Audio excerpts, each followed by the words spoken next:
But like I said before, those games in the beginning of the season, playing in a hostile environment, playing with a loud crowd, that kind of prepared us, and so we're a little bit used to it now. So now it's just being able to go out and execute our game plan.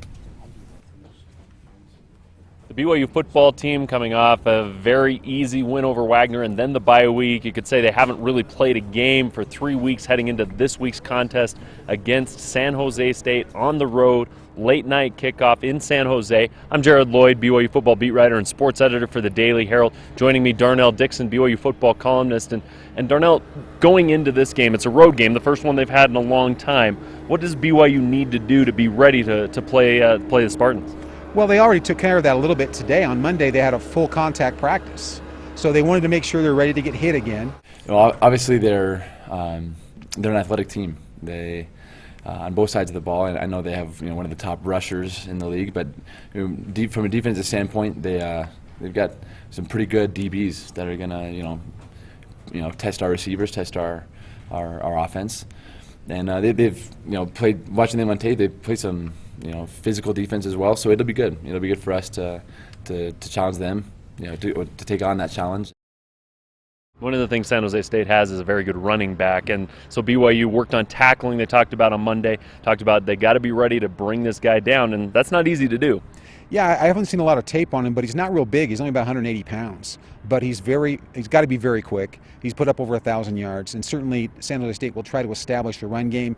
BYU's modus on defense is they want to stop the run game. So that'll be your key matchup, I think, is if San Jose State can run on BYU consistently and maybe keep the ball out of the offense's hands. So they have a really good running back. I'm pretty sure he's All-American last season. He's one of the top rushers this year in the nation.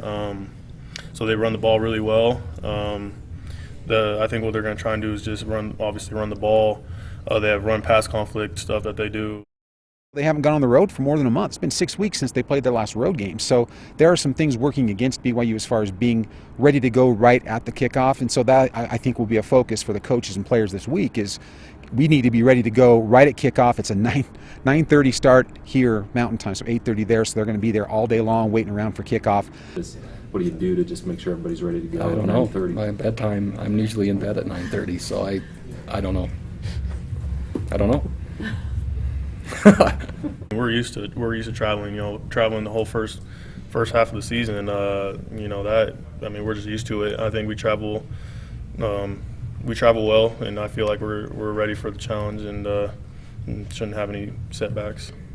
Again, Friday night, it's a 9:30 p.m. Mountain Time kickoff, so a late game. I'll be there to see how the Cougars do. I think a good start's important for BYU in this game. When you're on the road, you need to be able to start strong and not let the other team, particularly a team that's going to be an underdog in San Jose, get some momentum. So we'll see how the Cougars do when they take to the road to take on San Jose on Friday.